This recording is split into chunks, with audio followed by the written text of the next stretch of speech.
నా పేరు ఇంద్రాల నరేందరు. మాది సిద్దిపేట జిల్లా హుస్నాబాద్ మండలం పందిళ్ళ గ్రామము. నా వెనకాల ఉన్న ప్లేస్లో గత 20 సంవత్సరాలుగా చెత్త పోస్తున్నారు. అయితే మేము ఏనాడు ఏమీ అనలేదు, కానీ గత 2 సంవత్సరాల నుంచి ఇక్కడ ప్లాస్టిక్ వ్యర్థాలతో పాటుగా పొగాకు వ్యర్థాలు, పాత బట్టలు ఇక్కడ కాలుస్తున్నారు. ప్రొద్దున 5 గంటలకి, రాత్రి 9 గంటలకి ఇలా కాల్చడం వల్ల మాకు వాటి నుంచి వచ్చిన పొగ మా ఆరోగ్యాలు పాడు చేస్తున్నాయి.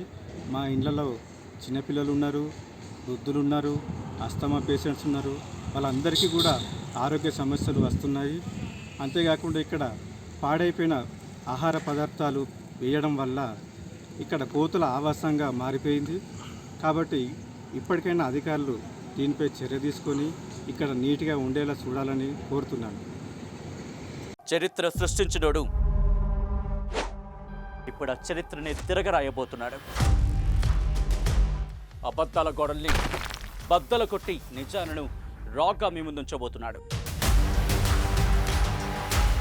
నిజమైన వార్తల కోసం వెంటనే డౌన్లోడ్ చేసుకోండి రా యాప్ని.